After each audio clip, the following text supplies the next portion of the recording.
boggles my mind that there are people who don't know about Cinderella. Where did you hear this? And you can unmute yourself, Carolyn. It's fine. I'm chilling with my family. I posted my new graphic, my informational graphic about Cinderella, multiple groups, and I've been receiving messages and comments of, I've heard of it, but I don't know what it is.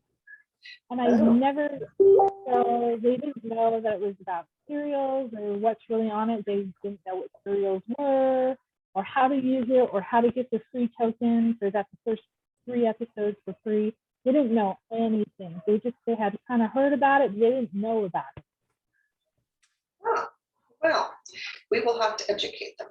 You will have to educate them. I'm sure you will do fantastic because you know more about it than we do. All right. Well, thank you everyone who's here. I don't want to hold or monopolize your time too much this evening. So we are going to just jump right into tonight's presentation. And please, if you have questions or anything like that, you can post them into the chat, raise your hand, unmute yourself, so that you know, we can answer them. So that it's, because it's really important that you get as much out of this presentation as possible. I want you to get lots out of it. So this is just an basic overview of doing up a business plan and marketing plan for yourself as an author. Now, okay, thank you. I don't need that notification, but that's okay. Can everyone hear me?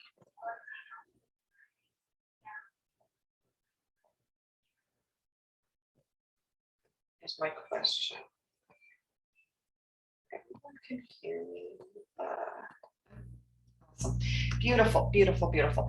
So as I was saying, this is kind of sort of going to be an introductory course, crash course in why it's really important to have a business plan, marketing plan as an author, so that you can be prepared for success, to manage your business successfully. One of the things that I have learned over the course of the last year, which really hit home, was that it's really important as an author to have a game plan. When you are literally flying by the seat of your pants, you are putting yourself at risk of failure. You're putting yourself at risk of running into a situation where you may not have the skills or a plan to get out of that. And this can be anything from writing across multiple genres that maybe, you know, you're actually competing with yourself because you're stretching yourself too thin.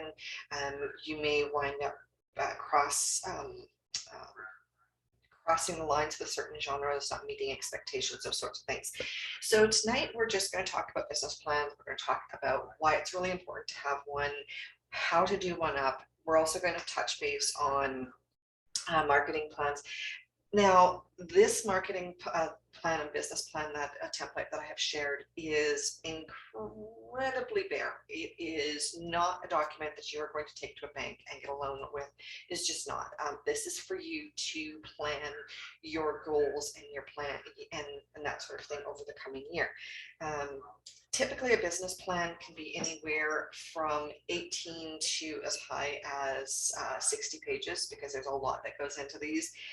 As an author, I don't think that you actually need to have an 18-page document, because it's not really going to benefit you to have all of that. Yes, you do want certain information in there, but you also want to focus on the key aspects that are going to help you in the day-to-day running of your author business. So that's one of the really important reasons that you would want to have a business plan. It also, as I said, it also allows you to not have to worry about situations where you may not be able to, you know, you may have a situation where you might get into where it's like, okay, well, I don't know what my goals are in regards to, you know, what my plan is going to be for advertising this launch that I've got, or those sorts of stuff, those sorts of things. So it's really important to kind of have that groundwork laid out. So I'm just going to actually open up the business plan that I have shared with everyone, and just walk through it. Now, I'm going to just, I'm going to ask, would it be easier for everyone if I did it as a screen share so that you can kind of see exactly what I'm talking about as I'm talking about it? Or do you just want to kind of try and figure it out on your own? If you guys could just leave a message in the chat box or some sort of sign, that would be fantastic. At this point, I'm just going to open it up right now and jump into getting that going. So screen share, awesome. I can definitely do that.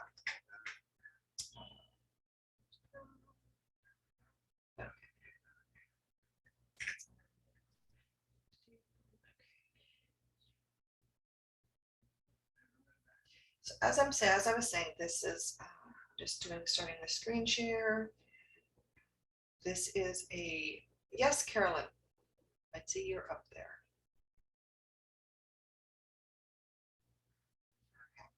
All right, so this is a basic bare bones template, which I manipulated and tweaked and made my own.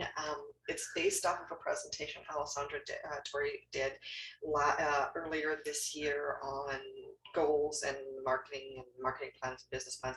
And I actually think that was from MiniCon, which was in January of this year. So your business plan it's a basic document, and it really lays everything out clearly and defines everything without having to really stress yourself out. One of the things that I think is going to be really important when you're doing your business plan is not to overthink each step and take it, set aside a 60-minute block, because you want to try and get your bare bones done within 60 minutes. That's going to be a way for you to actually just kind of jump in and get it going. So what do you start off? You're going to start off with your executive summary. Now, your executive summary is basically what you are going to say. What is your main goals? How are you different from other writers? What is it about your books that are going to make readers want to jump in and buy these books?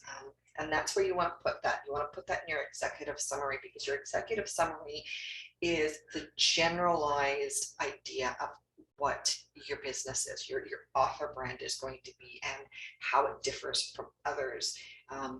You could also include in there something along the lines of how you are going to overcome competition, because that is also a very valid concern. So, you may want to put in there, I'm going to be more active with my readers and my followers, as opposed to another author who may not be quite as active. Key partnerships. Key partnerships are incredibly important, because being an author, being a writer is, as we all know, it's a very lonely business. And so we want to create key partnerships, create those key relationships, and then nurture them. So as an author, you really want to focus on who is on your team. This is going to be who's on your network, whether it's other authors, critique partners, your editors, your ARC team, your beta readers. Those are key partnerships that you are going to want to grow, you're going to want to develop, and you want to nurture. So everyone that's on that team needs to feel as though they are a valued contributor to your success, and that their position is important to you as well as to your goals. So another one is bloggers. Now, I know that there is a varied thought process when it comes to bloggers, but I'm a firm believer in that doing blog tours, doing blog interviews, those sorts of things, and talking to bloggers is really important, because a lot of bloggers who are established have a wide variety or have a very wide reader base. And if you can connect to bloggers that are in your genre that do reviews, etc., you want to cultivate those relationships. You want to grow them. And sometimes that means that you are going to actually be doing cold calls and cold emails to these people to see if they would be willing to do a review of your book, whether they would be willing to spotlight you or host you for an interview or those sorts of things. Blogging itself is not a dead horse. You're not beating a dead horse. It's actually a way for you to gain exposure. I don't necessarily think that you're going to see massive sales from a blog tour, but you're definitely going to see exposure. And when you're dealing with the bloggers and that when you're doing your blog tour, you also want to make sure the dates that you know that you are going to be on specific blogs. You want to go to those blogs and leave a comment. You want to like a comment. You want to engage as much as possible, because it's really going to be a way for you to develop and grow that connection. And sometimes you may actually find that the readers that you connect with on those blog tours are also the ones that are going to be coming along and buying your books, and you may it may work in your favor to turn them from a fan into a super fan into a buy for your books and your career as well. Your supports. This is another one which is incredibly important, and you don't want to think narrow. So when I'm talking about the supports that are on your team, I'm talking about, who do you have that is someone that is going to be there that is helping you within your ideals. How are they helping you maintain your career, build your career? So this is people like accountability partners, critique partners, spouses, other family members who are actively supporting your desire to write and build your career, because those are the ones that ultimately are going to be the bedrock of your support team. Do we have any questions so far? I feel like I'm kind of rushing, and I don't want to rush too much. I want everyone to feel as though if they have a question, that they can actually get it answered. So that if I'm saying something that's maybe doesn't make sense, please let me know, drop a line in the chat, so that I can clarify. Okay.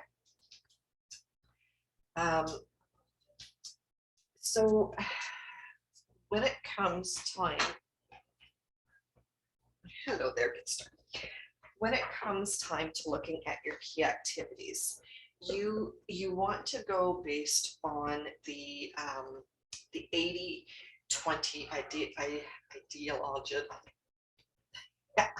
ideology. Sorry, I can't talk. My tongue is twisted. So it's basically, what it means is you want to focus on getting the majority of the results from the most proficient method possible. So as a writer, what do we do the most of? And yes, please, I would like you to answer this question. So as writers, what is it that we do the most of in our day-to-day career as a whole? What do we do that's the most important thing that we would do?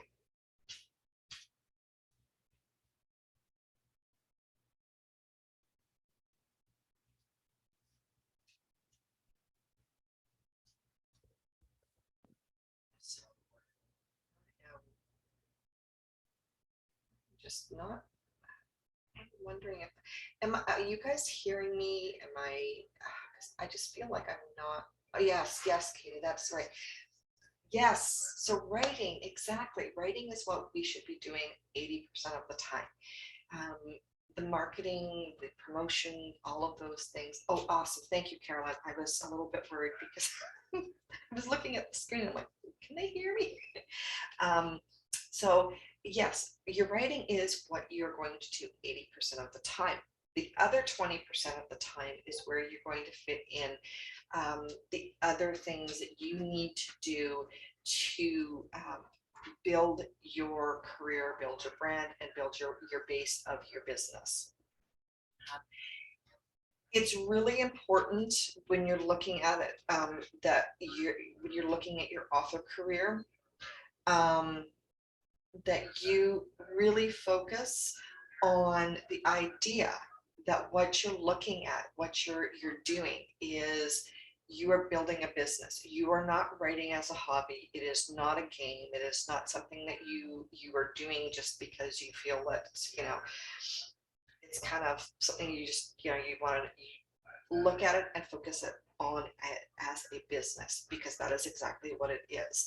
If you are interested in making money from your writing, then it is a business. It is not a hobby.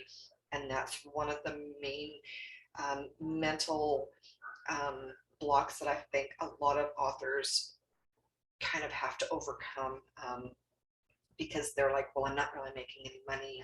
You know, I'm working full time over here, or, you know, so I'm not, you know, it's not really a business at this point. But when you approach it from the start as a business and make decisions based on that idea of it being a business, then you are going to definitely see certain things that are going to happen, and it's going to happen in your favor. And that is quite all right. Sophia, it's fine. I just wanted to be sure that I could be heard. So what other key activities are there that you want to include in your business plan that are going to be important for you to look at throughout the year? So of course, your learning and accompaniments activities are the other 20%. So your learning is, you know, researching your genre, understanding your cover design, understanding reader expectations, understanding the difference between passive writing and active writing, understanding all the nuances that you need to learn, understanding that, you know, sometimes you don't know something, and instead of struggling with it, ask for help. You know, contact someone that does know what they're doing and see if you can work with them to get them to teach you, or to hire them to bring them into your team. Is really important. Other things that you're going to be focusing on is your newsletters. You know, that's going to be, you know, over the course of the year, you want to be growing your subscribers, creating content for it. You want to have your reader magnets.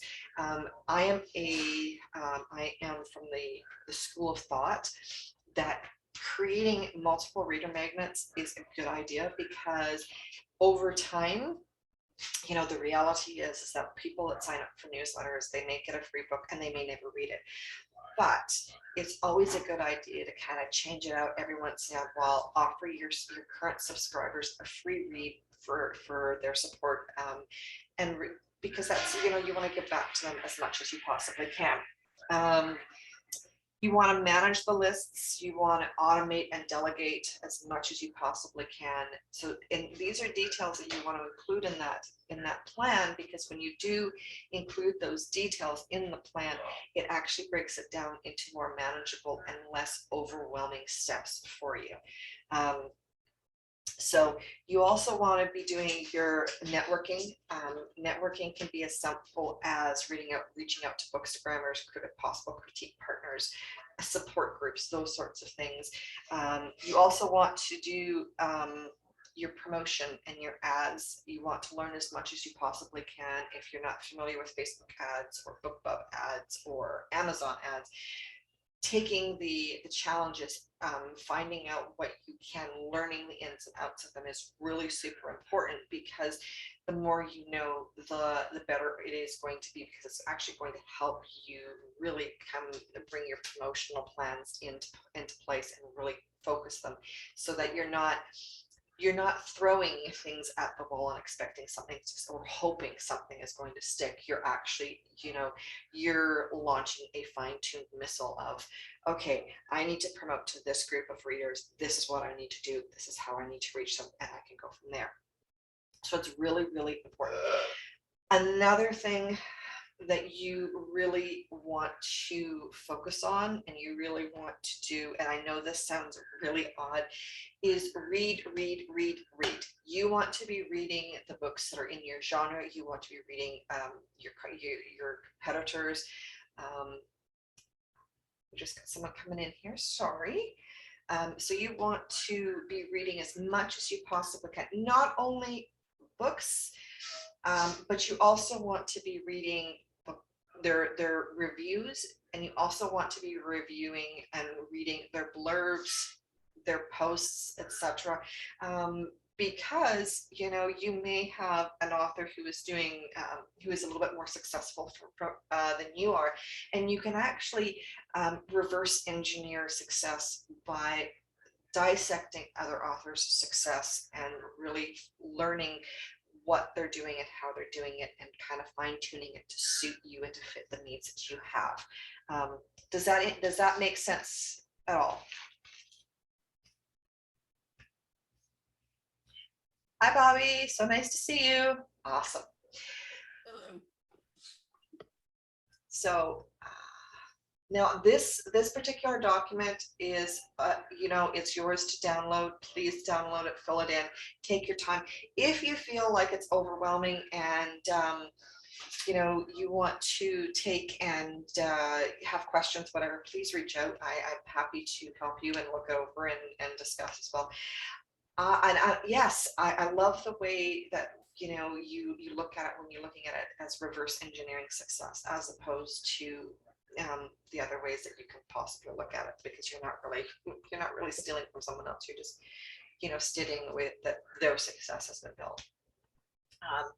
So your value proposition is one of the most important aspects in your business plan.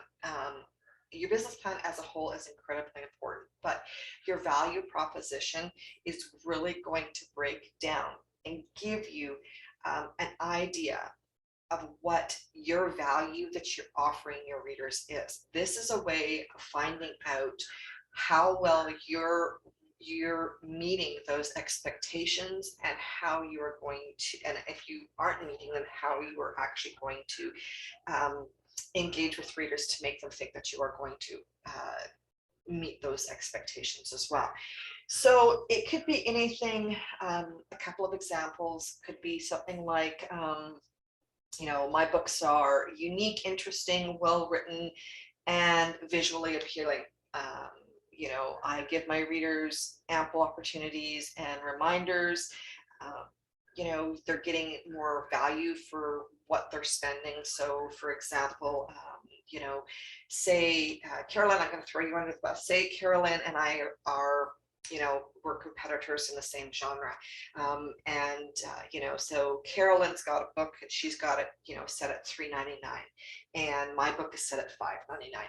How can I convince my readers that my $5.99 book is actually a better deal than her $3.99 book?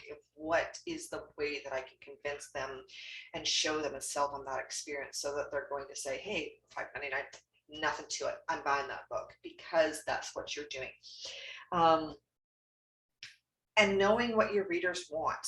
If you read, for example, your readers want fast-paced, action-packed, steamy sci-fi romances, then that's what you are going to have to give them. And how does that, so when you're looking at your values are going to be, well, this is what my readers want, and this is what's in my book. My book's character driven. I got these hot alphas, fast-paced, action-full, and it's bordering on erotic, and it's just, once you get into that first page, you just can't put this book down.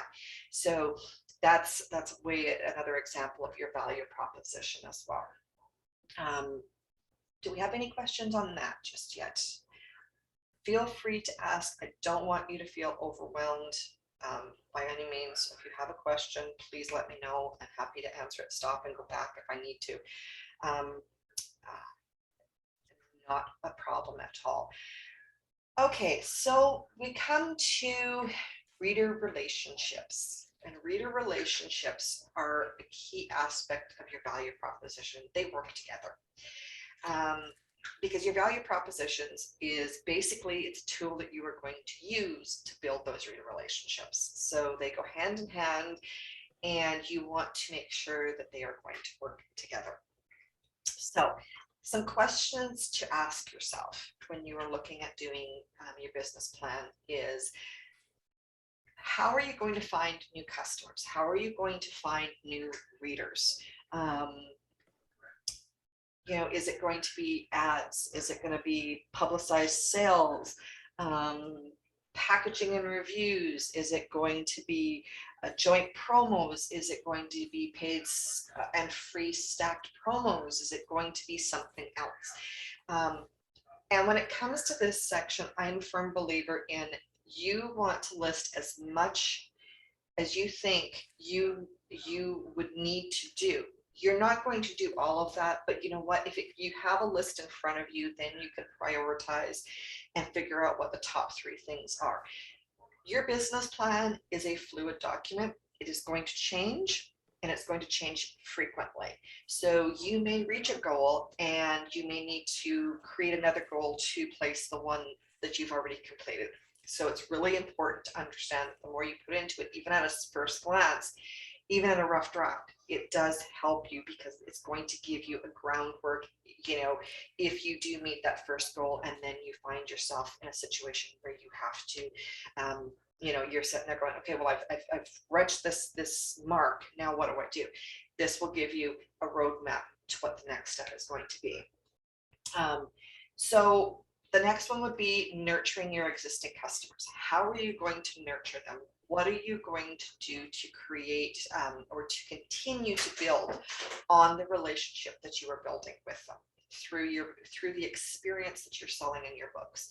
Now this can be, a strong funnel to the newsletter. It could be newsletter communications. It could be doing lives on Facebook and YouTube, on Instagram, wherever, maybe you do once a week, you do a 10-minute live on Facebook. That's a great way to connect with your readers, and you make it in your group, and then they can come and they can see you and they can interact with you and have a conversation. And it's like sitting down, having a coffee with your friends, which is a really good way to look at it. Social media is another one. It's a really good way to to nurture those relationships. Frequent releases. Now I'm not sure who here is planning on doing a rapid release, but rapid release is a really good way to nurture those relationships, because you're constantly putting out a book at a very fast pace. Now, if you're writing shorter works, so for example, if you're writing all novellas and you can do a release a month, that's great. Please don't do it if it's going to burn you out, because burnout is real. But if that's what you want to do and that's how you've set your career up, then by all means, please do. But you have to be aware that that is one way that you are going to that you're really going to nurture and create a connection with your readers. And again, interactive events, whether it's the lives on Facebook. I remember hearing about an author who I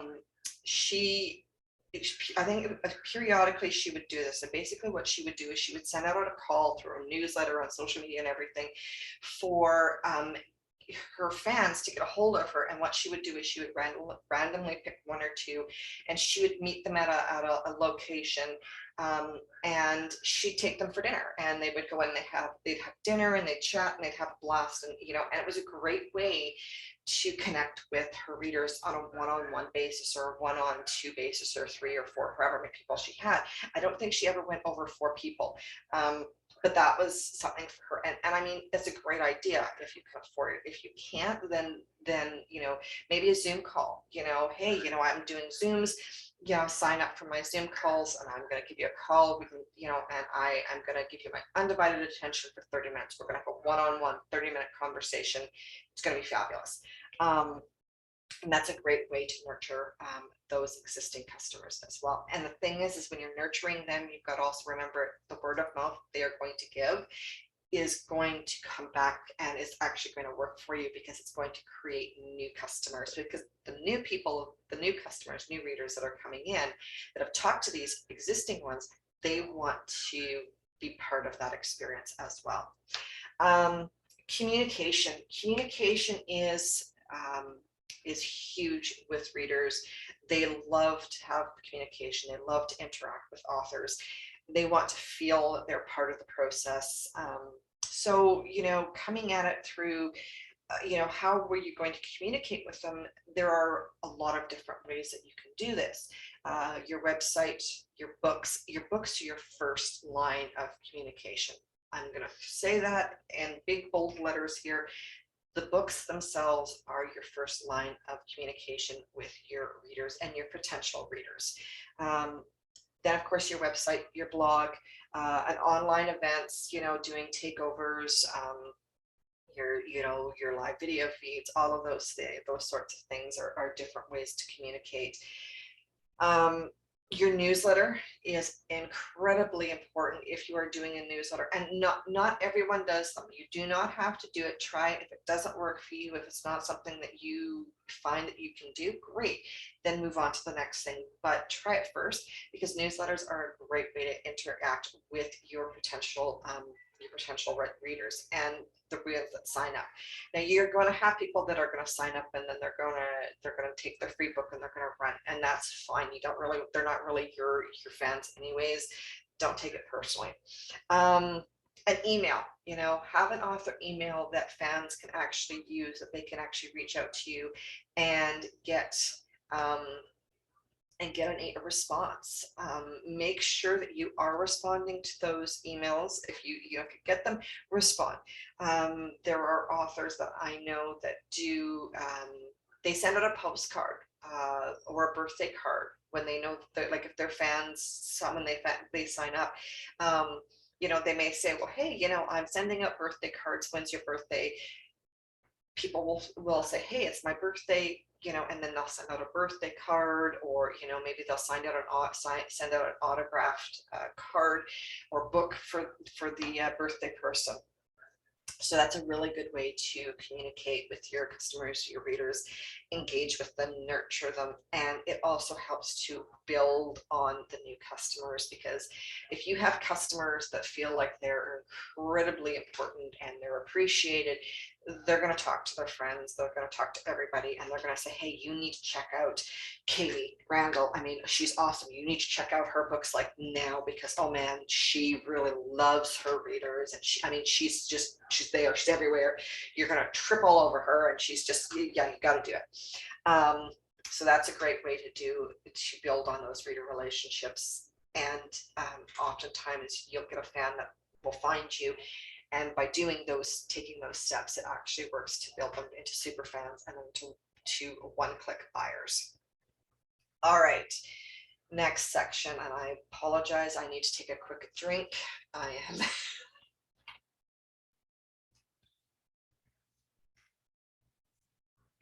action plan.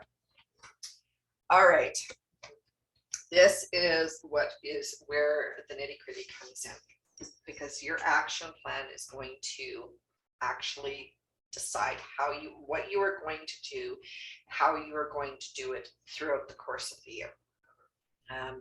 When I'm currently working on 2022's business plan, and I'm working on my action plan right now, what I tend to do is I sit down and I will actually brainstorm goals. I will actually brainstorm, and I think I've got like 16 or 17 goals that I have actually brainstormed out, trying to figure out, what my plans are for next year. So I like to brainstorm as many goals as I possibly can, then go back to them and look at them and prioritize the top three and say, okay, what are my top three priorities goals this year? Keep in mind, you don't want to set a goal that is going to be, well, I want to sell 1 million books this year and,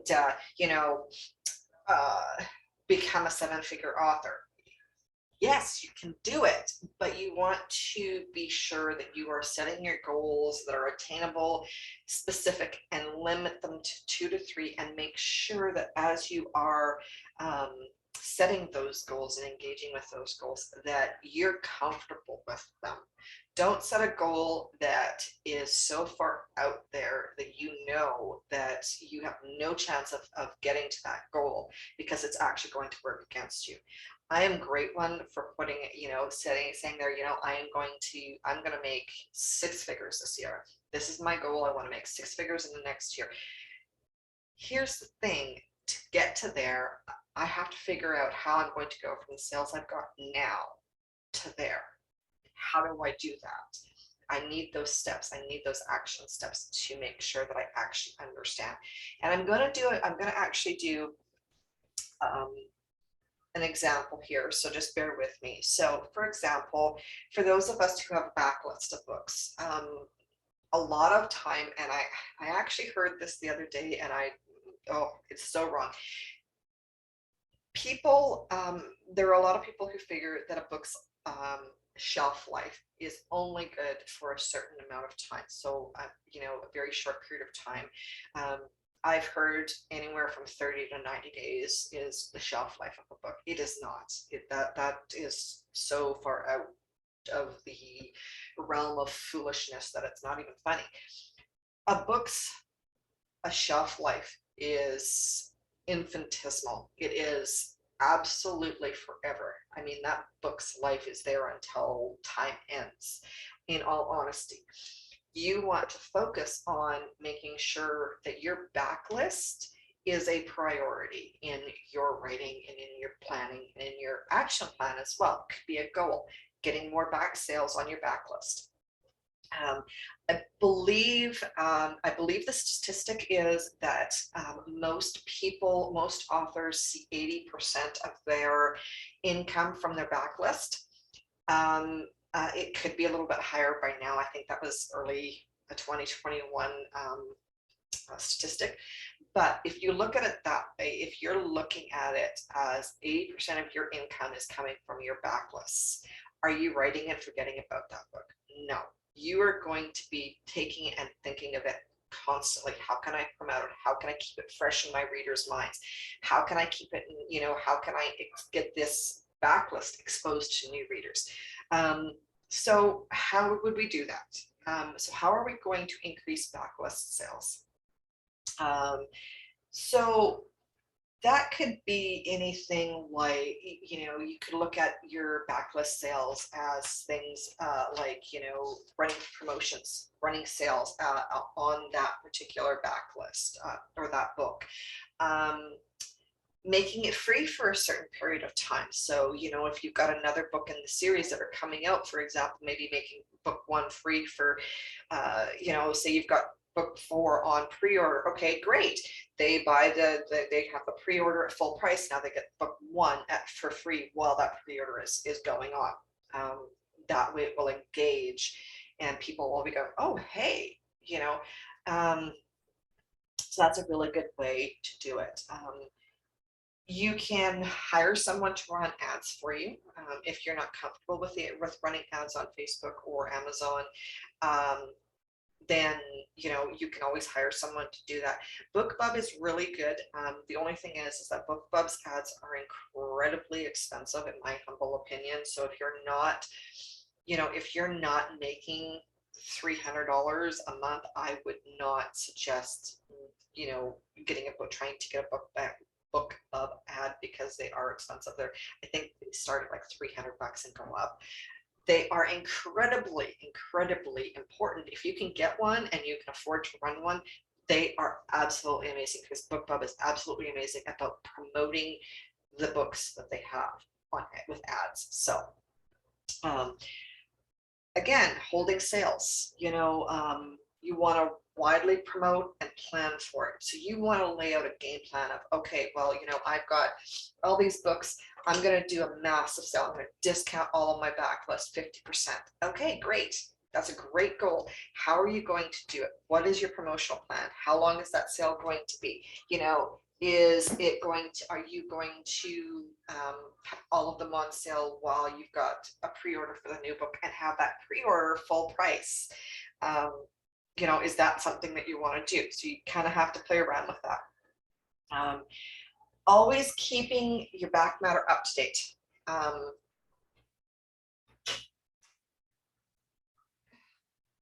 So BookBub ads and BookBub deals, there is some overlap, yes. the deal, the BookBub deal is actually a form of their ads, because what they're doing is those deals, they're promoting books that are discounted, that are on sale. I'm actually in the process of doing a bunch of research for BookBub at this point. I'm trying to get as much information on the difference in the different ads, the different deals, all of those sorts of things. BookBub does have a free resource and a free marketing tool that they use, that authors who are launching books can take advantage of, and it is absolutely fantastic, because what they do is they actually put it into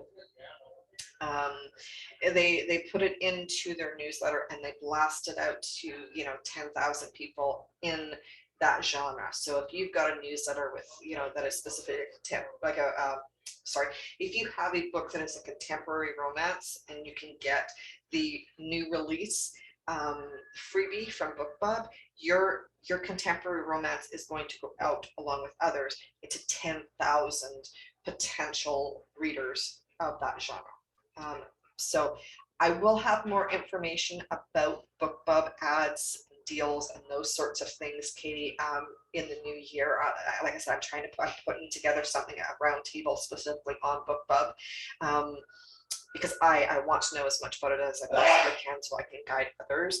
I know more about the freebies than I do about the paid ads. I do, other than to say that I know that they are ouch expensive, but other than that, I'm sorry that I can't give you more information in that sense, but I will be getting more information, and as soon as I do, I will definitely let you know. I'll keep you in the loop for sure. Let's see. Another tip for increasing, you're very welcome, very, very welcome, for increasing awareness in your backlist, is updating covers and blurbs. Keywords, update them. If you've got a book that's been out for 3 years, take a look at the cover, take a look at the current covers, take a look at your blurb, compare them, update, keep it updated, and go in, and when you have a new release, go into your backlist, literally go in and update your back matter to include a link to your new book that has come out. And then in the new book, make sure you have a link to all of your books in a reading list. If you do series, great. If you're doing series, make sure that your series are they're numbered and they're in order in your back matter.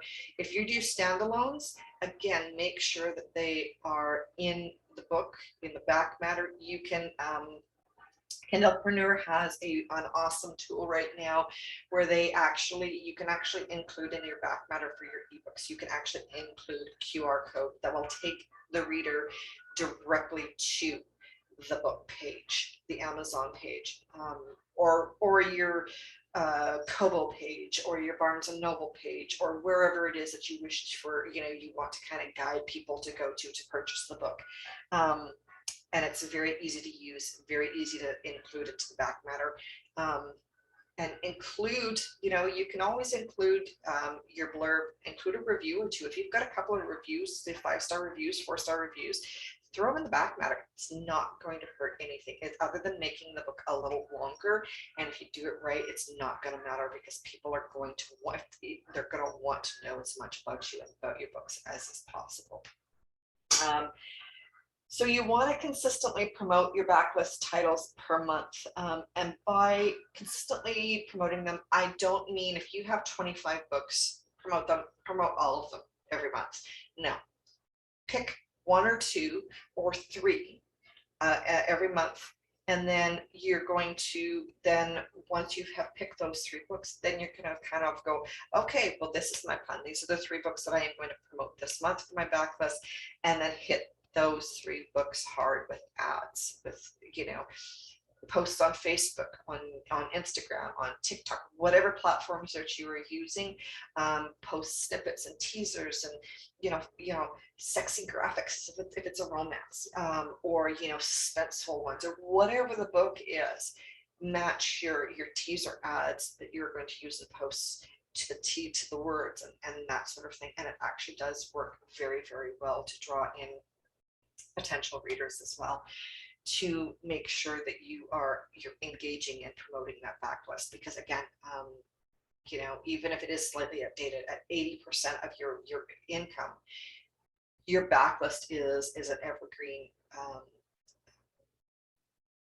income. It's evergreen income, so it's going to constantly be generating money for you, so long as you keep people in the know that it's there and make sure that they understand that it's still for sale.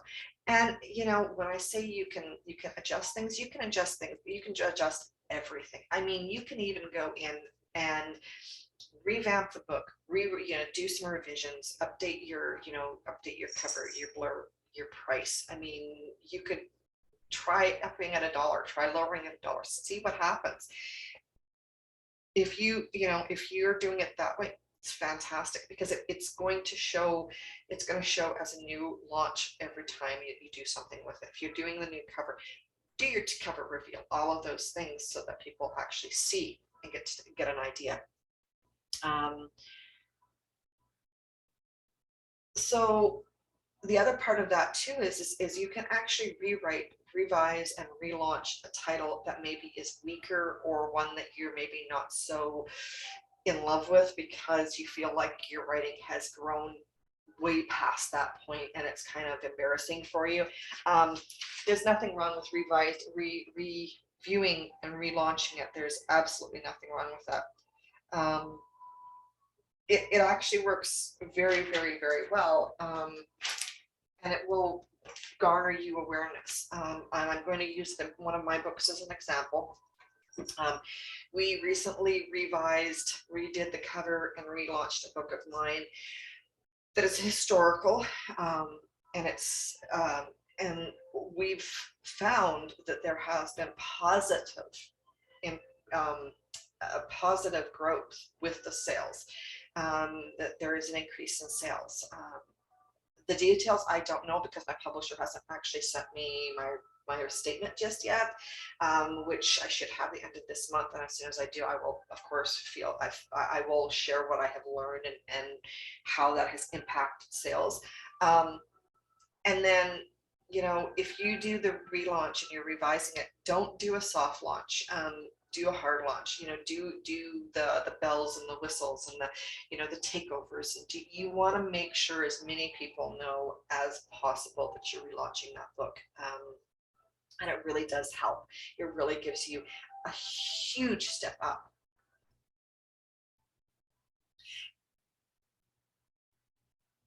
I'm just reading what Carolyn has put. She says, I'm torn on the updating previously launched books. Some readers love to watch an author grow. Yes, it is especially true in romance. Readers do love to watch an author grow. One thing that I have tried and I have seen some interest in, it's still too new for me to say whether it's going to work or not, but what I've done is I've taken an old book that I have gotten the rights back to. I'm revising it and going to update it and redo it, the inside of the book. And then what I'm going to do is I'm actually going to relaunch both the old copy and the new revised copy, and so that both are still available, but the second one will be the revised vision. It'll be edition number 2, or however there's a way to do it. I haven't figured it all out because I'm still in revisions, but that's the game plan that I'm going to do, is try and see, is the old version or the newer version actually going to get more coverage, more exposure, and more interest from the readers.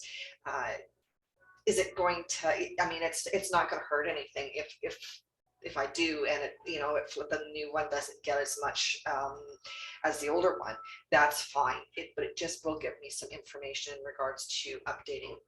And sometimes you don't even have to update the interior of the book. I mean, updating a cover in your blurb can be enough to actually draw people in, and just give that little bit of a refresh for readers to just go, oh, hey, they must have done something wonderful with this book. It's I have the old cover. I love this new cover. I'm going to buy it.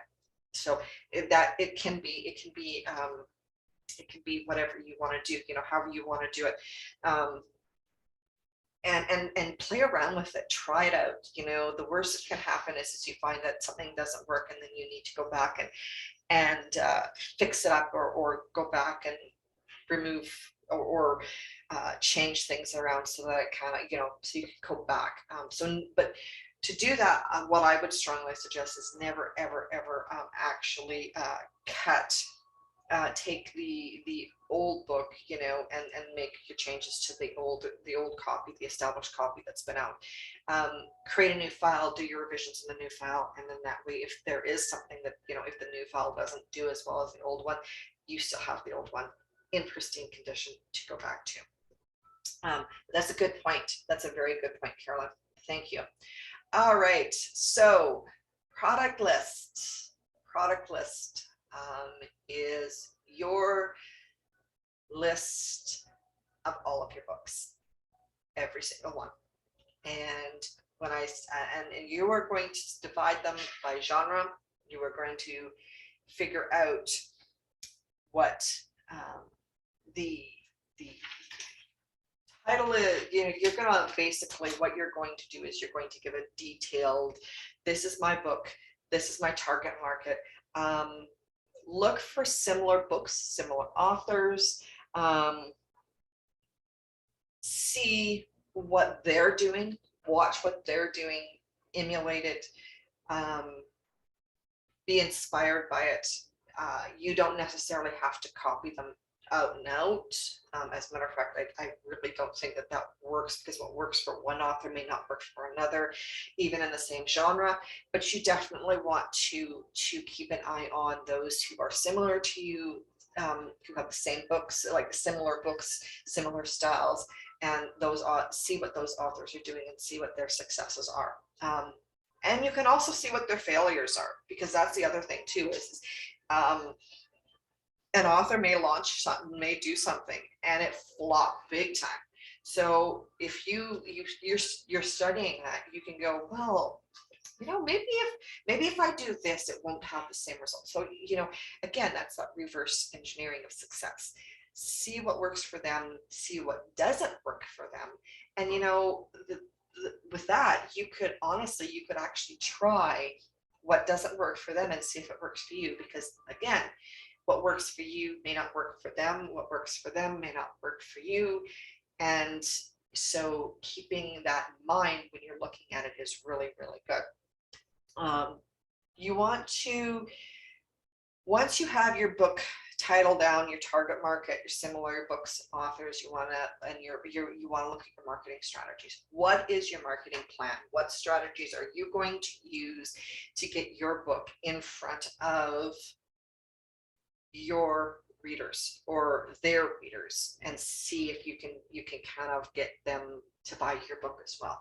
So when you're talking marketing strategies, it's, you know, it's going to be an Amazon ads, Facebook ads, aimed directly at your genre's readers. So if your genre is sci-fi, alien, romance, you want to find the groups, you want to find the people that are reading those sci-fi, alien romances, and that's who you are going to aim your ads at. You're going to aim your energy at, to bring them on board, to say, hey, this looks like a great book, I think I'm going to read it. You want to engage in cross promotion with your similar authors. This is a big one, because oftentimes we look at each other and say, oh, well, we're in the same genre, so therefore we must be competition. There are how many billions of people in this world, and how many of those billions read?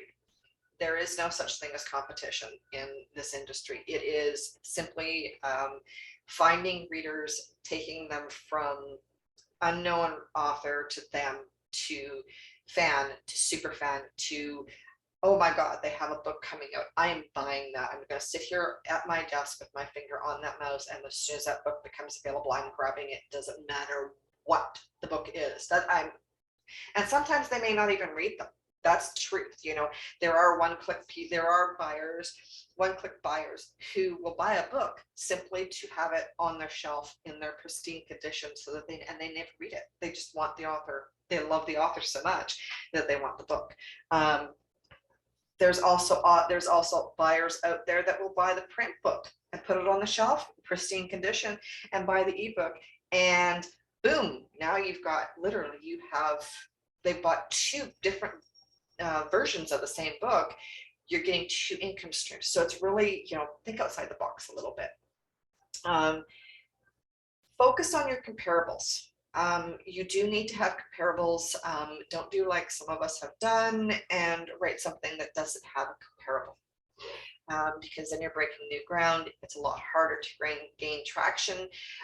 It's a lot harder to connect to people. On the other flip side of that, once you've become established in that genre or that category or that subgenre or whatever, you will actually find that you are the groundbreaker and you are going to be leading the pack. They're going to buy your books before they're going to buy anyone else's in that subcategory or that genre that you have kind of broken the ground on. So, but again, if you want to make it easier on yourself, find your comparables, find, what is similarity and engage with them. Thank you so much for coming, Carolyn. You're very welcome. Have a good night.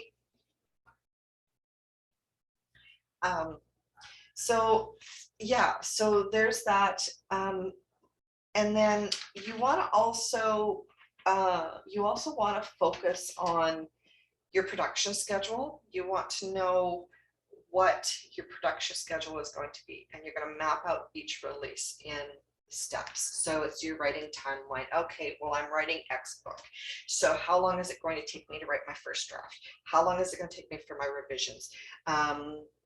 What are my due dates? What, am I going to do audiobook? If I'm not doing audiobook, don't worry about it. When is my cover reveal? When am I going to reveal that cover, in relation to when that book is going to release? What is my promotional window, my time frame for my promotional window? When do I start promoting it?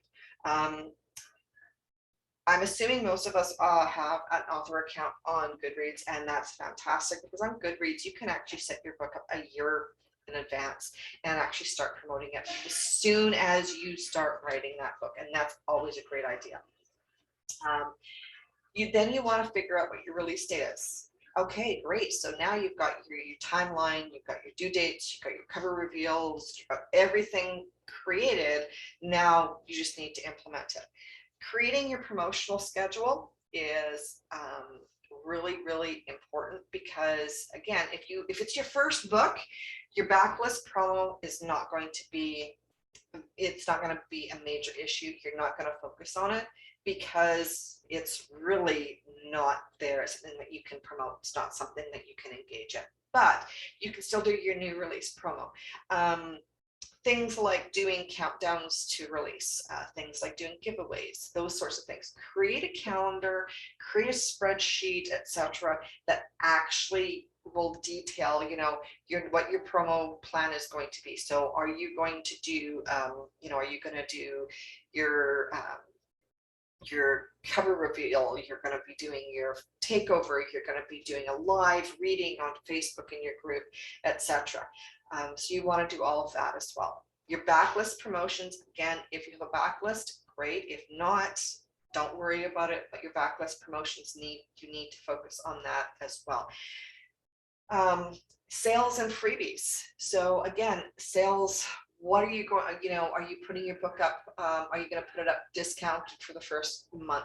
Are you going to do a pre-order at a discounted rate? Are you going to offer a freebie? The first book in the series is a freebie. Those sorts of things. Your brand building activities, those are really important as well because you want to engage with your readers and you want to build on that brand. So things like a Facebook reading, like doing a live Facebook, doing any sorts of those things is really important. Giveaways are huge. They can be expensive, and I know that sounds really weird, but a giveaway, for example, if you're giving away X amount of, we'll use Goodreads because they do the giveaway. That's $119. You're giving 100 copies of your ebook away, which, the reward that you're going to get probably is, you know, the exposure you're going to get probably is going to pay for it in itself. But you need to take into consideration how, you know, when you're going to do your giveaways. Are you going to start your giveaway, for example, on Goodreads, you know, 30 days, 60 days before the book is set to launch? And if you're going to do that, what day are you going to end that giveaway so that, you know, you have an idea. So if your giveaway runs, say, 60 days and your book is set to release on, we'll say February 10th, right? And you're doing from December 10th to, you know, you want to make sure that your release date ends, or your giveaway ends a minimum of 2 to 3 days before your release date, because then it gives people a chance to grab the book, to have a chance to read through it, etc. And I will be going over, I'm working on some more in-depth roundtables to actually go into this. Like I said, this is a very quick one. It's very, there's a lot more that could go into it, but I wanted to kind of keep it just kind of, here's the basics that you're going to have to do. A marketing plan is really good for you need to do one for every single book, and a marketing plan covers things like your budget, your target market audience. You need to know who your target market is. You need to know who your readers are. If you don't know who your readers are, all of your ads, everything that you're spending, you're burning money that you may not have, that you may not see a return on invest on, because you are literally throwing it at the wall and hoping something is going to stick. Unfortunately, if you don't have an idea of who your readers are, you may find that you are not going to see a lot of sales. So having an understanding of who your market is really important. I would probably say is probably the most important part of your marketing plan. Your budget, your ad strategy. So what is your ad strategy going to be? Are you going to, you know, what do you want your ads to do? Do you want them to generate sales? Do you want them to generate exposure? What is the reason? What is the purpose behind doing your ads? Distribution strategy. This is something that every author has to decide for themselves. Are they going to do wide? Or are they going to focus on KU? There are pros and cons to both. I am a wide author. I prefer doing wide. Yes, I see probably 90% of my sales from Amazon in North America. Once you get out of North America, then I see more sales from the other distributors as opposed to Amazon, because Amazon doesn't have as much of a toehold in other locations as it does in North America. Your pricing strategy, and this is a roundtable that I am working on, that is because it is such an in-depth information that is needed when you are looking at your pricing for your books. You do not want to price too high. You do not want to price too low. If you price too low, people are not going to buy it because they're going to think it's garbage. If you price too high, they're going to think you're trying to compete with the traditional publishers, and they're not going to want it because they're not going to pay, you know, $9 for an indie author. Not going to happen. Until you're established. Once you're established and, you know, you're a 7-figure author, then you may find that you are going to be able to charge $9.99 for an ebook and people will buy it. I spent some time going through Amazon, and one of the things that I noticed was that some of the authors that I know are making 6 and 7 figures a year. They're pricing their ebooks at $4.99, $5.99. They're not going above $5.99. Ivy Smoke is one. She's built an empire on her books, and she's absolutely incredibly talented. But the most expensive book that I found of hers on Amazon was $4.99. So it's something to consider when you are looking at your pricing strategy. And like I said, I'm looking at I'm looking at finding information on how to successfully price your ebook based on your experience, how many books you've got out, what your reader base is, etc., so that it kind of gives everybody a little bit more help in that sense. Excuse me. Your financial plan is important because you want to know how much money you spent last year and how much money you made that year. And then you want to actually figure out what your projections are, how much you are going to make, how much you are going to spend by category, and how much you are going to profit or you're going to lose. I have a separate spreadsheet that I have to, I'll find and post for everyone, but it's really important to have those numbers, to know your numbers, because the reality is if you don't know your numbers, you may be doing better than you think, or you could be doing a lot worse than what you think, and you could actually be spending money that you just do not have. You know, I mean, if you're running an ad campaign and you're spending $100 a month on ads, but you're only making $10 a month, you are literally spending way too much money on ads. You need to focus. You need to focus in a different direction, or look at what those ads, how those ads are performing, and how you can change that and switch it around, because you want to spend less than what you make is what you want to do. So you want to budget for your ads. And this is something that you're going to, you know, depending on where your ad is. So each platform has its own thing. Amazon uses the information that's already on Amazon, so you're not going to be worried too much about graphics, that sort of thing. But you do need to take into consideration the expenses associated with all of your advertising. That's graphics, that's your time. Yes, your time is valuable. Yes, you need to actually sit down and figure out how much time you are spending on ads. If you are spending, you know, if your work day as an author is 8 hours and you're spending 5 of those hours on ads and 3 hours on writing, you need to really step back and say, hey, I'm taking way too much time. I need to refocus my time. Paid ads, again, that's your Amazon, your BookBub, Facebook, other sites like BookBuzzy and all those other ones where you have to pay to get those. Paid newsletter swaps, your NetGalley or similar ads on there, stack promo ads, newsletter swaps, your Goodreads giveaways. Again, a Goodreads giveaway is $119 US. You want to budget for that, because you want to take and look at whether or not it's actually going to be worth it. If you run a giveaway and the restriction is, or the expectation is that if people want to join that giveaway, and they have to sign up for your newsletter, and you run it for say 30 days and you get 40 people to sign up, is it really worth it? So make sure that you're recording every little detail, everything that you think that you might spend, and then figure out exactly where you want to apply those funds. Because if you're not, that's part of the plan. You want to make sure that you can afford to do the ads. Okay, yeah. So I'm gonna pop over and we're gonna start doing Q&A here, Katie. And I'm going to answer that question because that is a really good question. So this document that I have up here is a template. Feel free to download it, save it onto your computer, work on it, do whatever you need to do. You're all good. It's there for you guys to utilize, completely free. Do not worry about that. Sorry.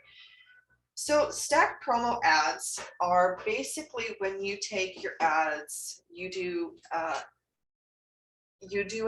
ad run on multiple platforms over the course of 7 days, usually around 7 days. So basically what you do is you start your first set of ads on one day, and then you let them run a day or two, and then you start your next set of ads, and then you do the same thing and you repeat that. So you may have you may have 3 ad strategies running, and basically what you're doing is you're starting here, and then you're putting another one on top of that one, and another one on top of that one on different platforms, so that you're spreading out your ad coverage to different reader bases, so that you are getting exposure in multiple places. You can do stack promos on I've heard of it as high up as 10 different places. So for example, a prime one might be, say you start running ads on Facebook. So Monday, first thing you start running your ads for your new release that's coming out in 2 weeks, and you start running those ads on that Monday. You let that ad run for a day or two, give it a chance for people to see it, because they do need to see it multiple times before it actually clicks in their brain. And then say Wednesday, you launch your Amazon ads. So now you've got Amazon ads that are competing, that are running while your Facebook ads are running at the same time. So now you've got two different streams of ads. And then maybe your third set of ads would be bargain book seat, for example. So if you've reduced your price of your book down to 99 cents, and then you kind of sneak in ads there, so that again, now you've got ads going in multiple places, all within, to promote a single book or a single series or whatever it is that you want to do. Does that make sense?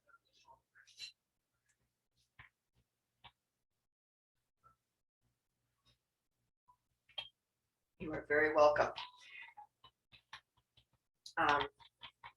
So that is a business plan, marketing plan in a nutshell. Bobby, did you have any questions? Did you have anything that you wanted to cover? By all means, unmute yourself. Let us know. Happy to answer the questions. I haven't seen you in a while. I don't have any questions. I was also trying to make some notes, but when you said it was a template, I was like going, okay, great. I just got to get it. So yeah, Okay. I'm good. Okay, awesome. Now, one thing to consider when you're looking at your business plan and creating your business plan and your marketing plan, it is a fluid document. So you really do want, when you're looking at it and you're planning it out, you want to keep that in mind, so that when you set your goals, you make your goals attainable and you can build on those goals. So like I said, I tend to want to do the brainstorming session where I plot out, or I plan out, or I brainstorm 16, 18, 20 goals, and then I go back through and I'll pick the top 3 that I want to do. Make sure that your goals are obtainable, that they are trackable, that they are realistic, and don't bog yourself down with them. Would it help? Because again, thank you, babe. We are coming up to year end, and of course we are coming up, oh my gosh, it is the end of 2021, isn't it? In like 2 weeks? Yes. So it might be an idea. Would it be, because we're not doing any more roundtables until the new year. I need to take a little bit of downtime. I'm sorry. That's fine. I figured you would.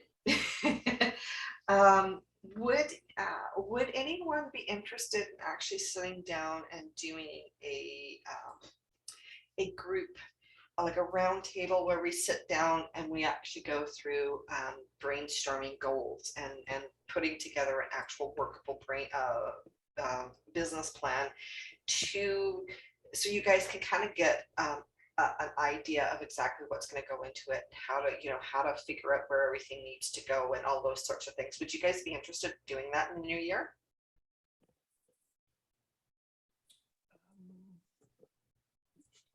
I've already pushed back my stuff to get to my editor, or my developmental editor, so I'm not even at the point where the first book will go out, because it's still in version 2.0 right now. Okay. And I know it's going to have to go through several more rounds. So I'm not ready to even look at the calendar and say, okay, it's ready to go. And this is what I'm going to do over the next several months. Okay. So it sounds more like you are still working through your timeline as opposed to creating like a business plan, that sort of thing. And that is completely fine, Bobby. I mean, I think that is absolutely wonderful. And you have prioritized, and that is huge. So I have no, the invitation is out there if you do wish to join, that's fine. Yes, yes. Katie has a very valid point. So what I'll do is I will find the spreadsheet that I have that I got, and I will actually post it in the group, and I will send it out so everyone can get a copy of it. And it basically will show you exactly how to figure out, what your income is, what your losses are, and really understand that you are not. You need to look at everything. Like, I mean, if you give away 3 books, you need to account for you need to account for the price of those 3 books in your spreadsheet, in your financial plan, because it's an expense. Even an ebook has an expense that you need to include in that. Katie, what's your process here? What's the process? Like, where are you in the writing aspect of it, if you don't mind my asking? Sorry, I'm just going to unmute myself. Oh, I'm not by the all fastest typer. So first book is done and ready to go. Yeah. I am going to be releasing it in April 2022 because I want to do a lot of my promotions. I'm working with a PR company. I want to have all the promotions in place, and I'm really just working on building my author brand right now. Yeah. As well as being the CEO of my company, because that's pretty much what we are, and figuring out how to do that. And I'm writing the second book, and I'd like to have books definitely 2 and 3, possibly 4 done before my release date in April. Okay. How long are your books? Seems like they're averaging about 80,000 words. Okay, so here's my question for you. Realistically, and I'm guilty of this, I'm going to tell you right up front, I am totally guilty of this, of setting really unrealistic goals. And I've done it, and it's bit me in the butt big time. When you say you want to get book 2, 3, and 4 written before you release in April, can you realistically say that you can write 80,000 words we're in December, so that's January, February, March. That's 3 books. So can you write 80,000 words in a month? My first book I did. So my first book took me 3 weeks to write, but that was without, that was first draft, obviously. And then I sent it to the editor, and when I got it back, I revised it, and that took maybe a week. Sent it back again for proofreading, and then, went through it. I changed a few things after proofreading, which I know you're not supposed to do, but certain things irritated me that just stuck out. So, Yeah.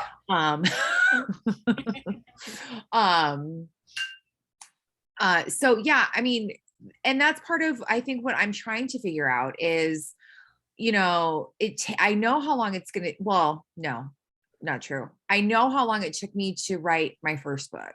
Yeah. But that was before adding everything else in with the second one. So it has already taken me much longer to really get into the second one. And, that comes to time management for me, is I am not doing the 80-20 split. I'm doing it in like the opposite direction, and which is not beneficial. No, it is not. Speaking as someone who is from experience, I'm going to give you the rundown on how things have gone since the end of September for me. Okay. Um, so in March, I released Chains of Rome. I attended Inkers Con. That was great. September rolled around and I got to chit chatting with a couple of other authors, talking some marketing, in my genre. And one of them happened to say, well, if you've got a novella between, like, you can kind of bridge between Chains of Rome and the next book in the series, that might be a great idea. I'm thinking to myself, oh, I can do that, no problem. Uh-huh. I wound up writing 40,000 words into Gladiator's Promise while doing edits and revisions on Gladiator's Promise, and the 85,000 word paranormal romantic suspense that I was also working on at the same time. So realistically, I actually did about 75,000 words in October. Mm-hmm. November rolls around. Great, Chains of Rome is out in October. It's live, it's great. I've got some sales, I'm seeing some I'm seeing some traction. I'm working on getting everything organized for Haunted Passion to come out, doing revisions, beta readers here, there, everywhere, kind of thing. I hit the wall big time. I hit the wall so hard that I actually had to take a step back and reevaluate completely, because I was to the point where I couldn't even sit down at the computer without feeling anxious and feeling that pressure and feeling like, oh my God, I can't do this. And that's called burnout. It is very real. Right. So, you want to write 380,000 word books in 3 months, which I completely have no problem believing that you could possibly do it. Here's the question though. What's your release schedule going to be like? What is your release plan? Are you doing rapid release, or are you going to space it out? I wanted to space it out every 2 months. Okay. For the first series, and then probably not release a second series. I haven't even looked. I haven't gone that far yet into second series. So, but realistically, it would be 4 or 5, maybe even 6 months before a second series were to come out from me. Okay. So if you're planning on releasing, every 2 to 3 months, why do you, and I'm not trying to discourage you. I'm being the voice of pessimistic optimism, if that makes sense. No. Why do you feel that you need to do 80,000 word books in 3 months back to back? Why? I have no idea. I don't know. Why not? Okay. I'm afraid of, I think, well, one, I did get the advice from, Facebook groups and other authors on Facebook groups to, have, books in the chute ready to go before you release your first one. So I thought, well, that makes sense, because then I feel like I'm not playing catch up. Yeah.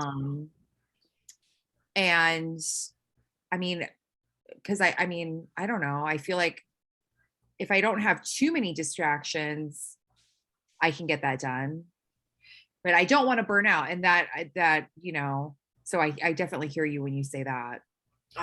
So why, what if, and this is just a suggestion, and of course you can disregard completely, because hey, it's only a suggestion, but what if you were to say, okay, well, my first book 1 comes out in April, that's fantastic, but what if, I spend the rest of December polishing that, getting that all ready for release in April, and then January I start book number 2, write it, give myself a healthy amount of time. So give yourself, we'll say 6 weeks to the middle of February. Okay. Middle of February, you finish book 2, you put it aside, you stick it aside, let it sit for a week, whatever, start book number 3, give yourself. So by the time April rolls around, book number 1 is ready to launch. You're launching book number 1. You're back to edits on book number 2. Book number 2 launches in 2 months after book number 1. You've got it edited, you've got all that lovely stuff done. Now you can focus on revisions on 3. And while you're getting the launch prep for book 2, you're writing number 4. So you don't even start writing number 4 until May, right?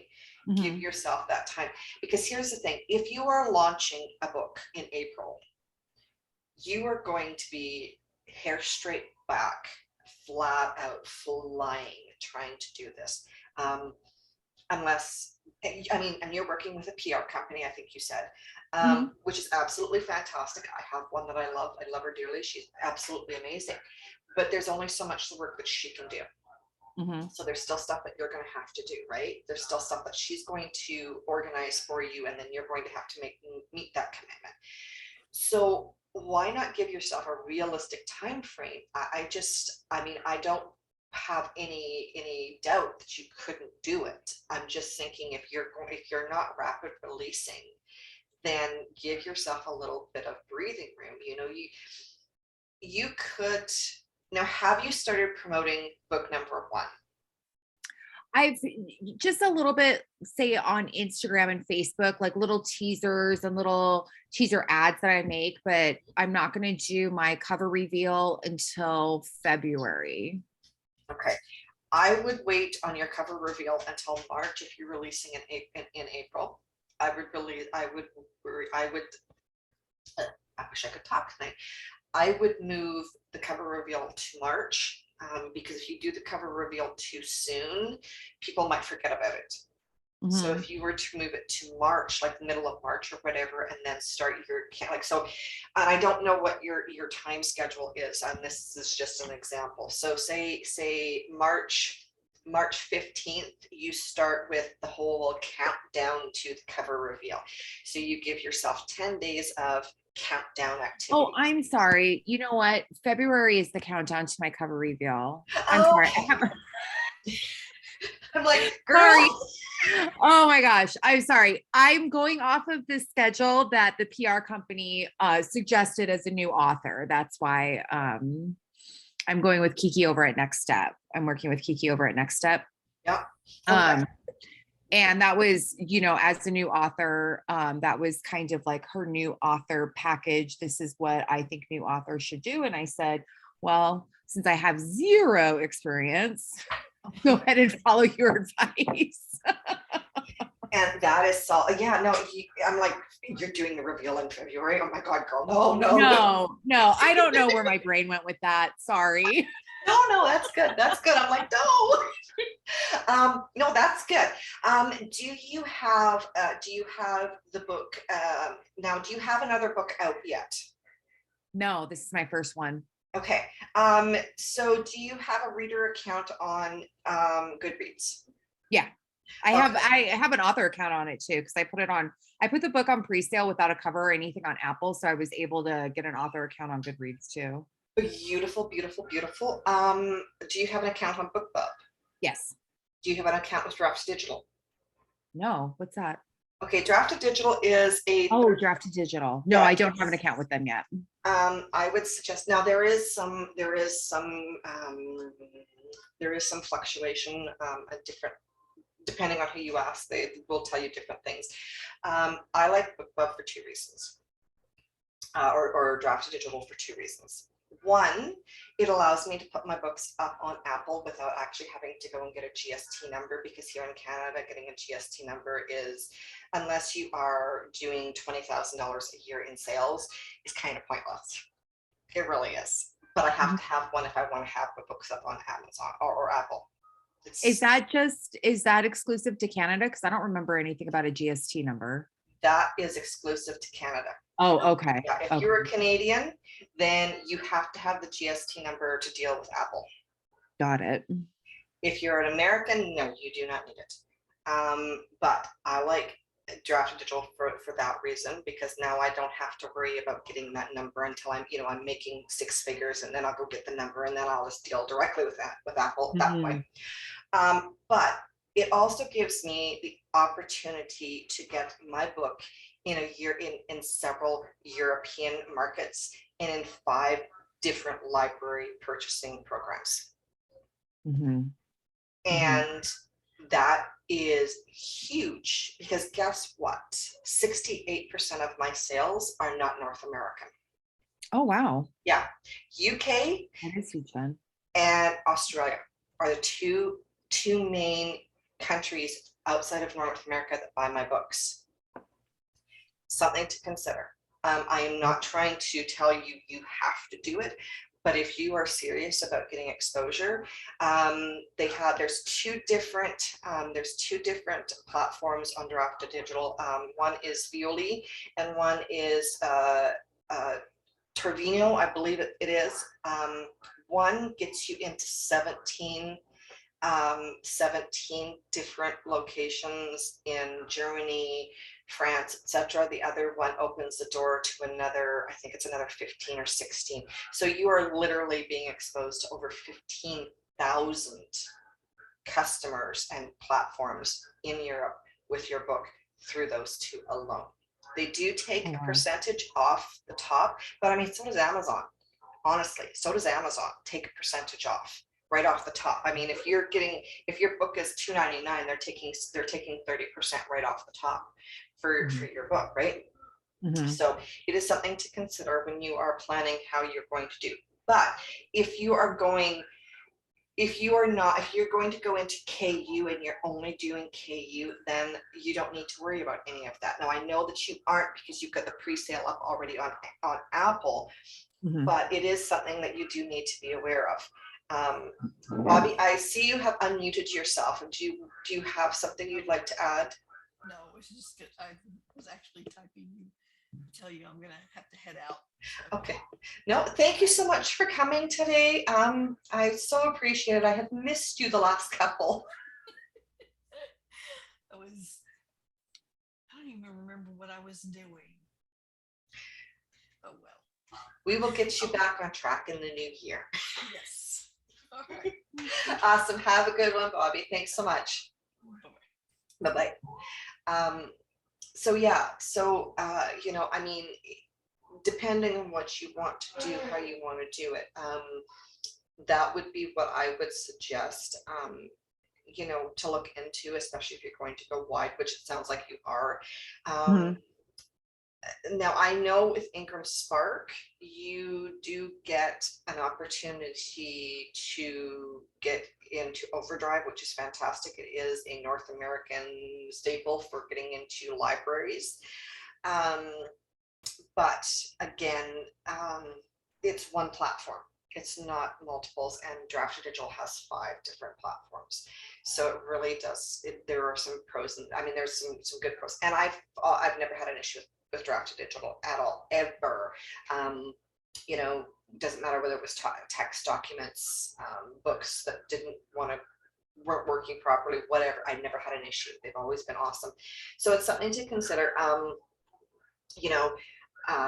I think sitting down and doing a brainstorm with the business plan and actually working through it step by step is going to be really good. And I'm more than happy to sit down with you and help out on that.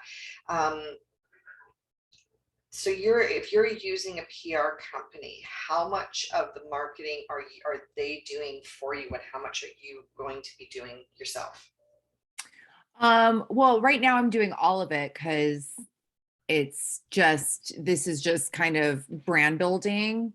So I'm doing all of it right now.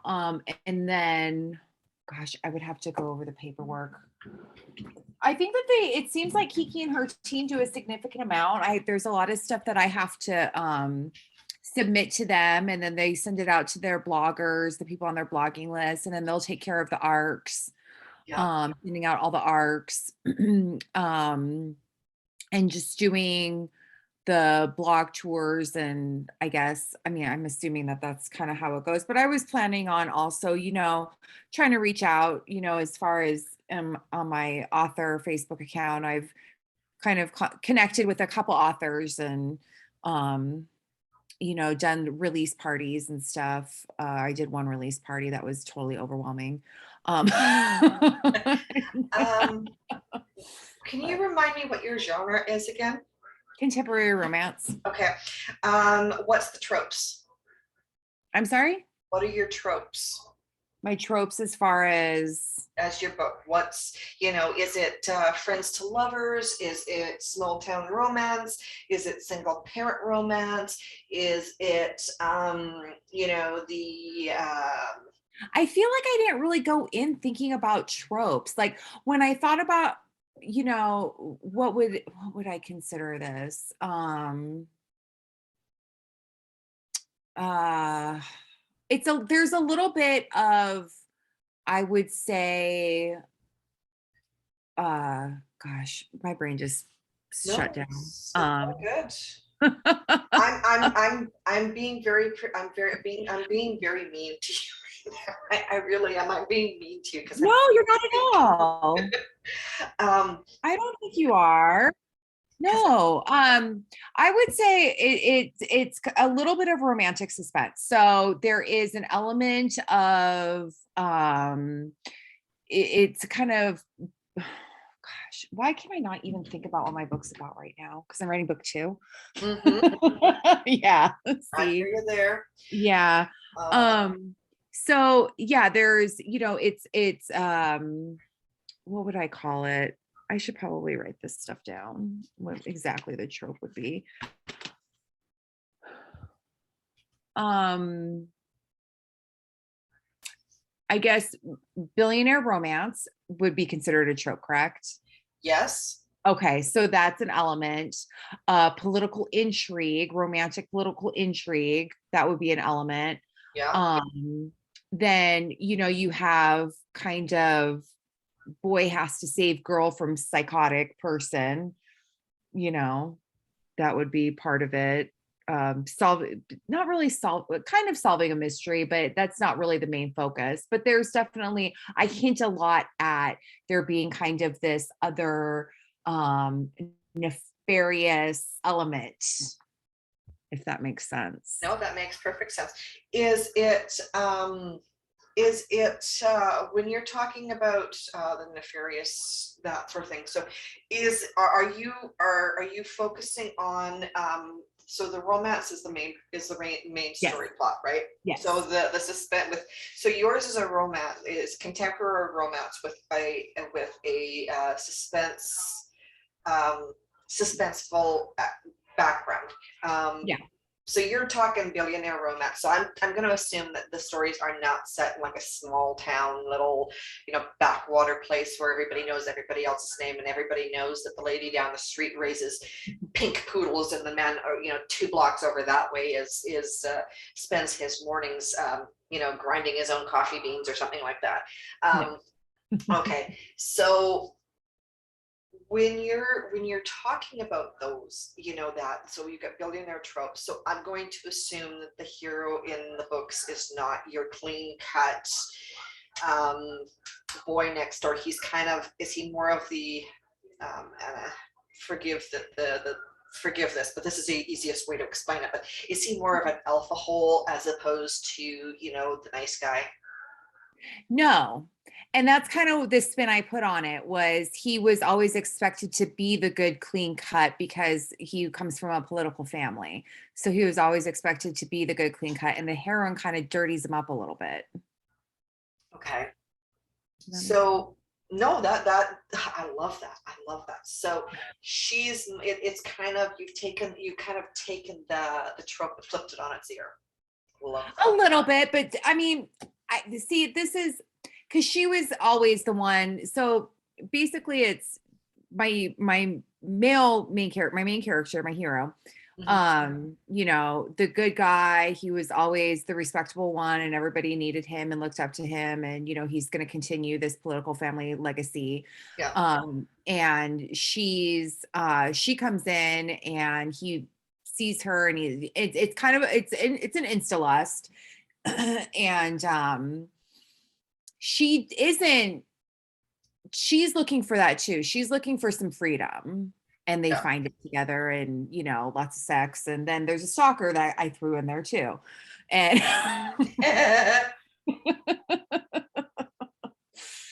so I love it. But then again, I mean, my paranormal, my romantic suspense has, because the ghosts using living people for bowling balls and trucks, but that's fun. I love that. I love that. Do you want to do a swap? What's that? Hang on a second here. Okay. Of course. Well, that was a tonight's roundtable. Thank you, everybody, for coming. Thank you for all of the questions. I am so excited to get together in the new year and talk to you about your business plans. And if you haven't already, I will put a link, or I will actually put the template into the group for you to download so you can do your own. And we will talk to everybody very soon. Have a very happy holiday.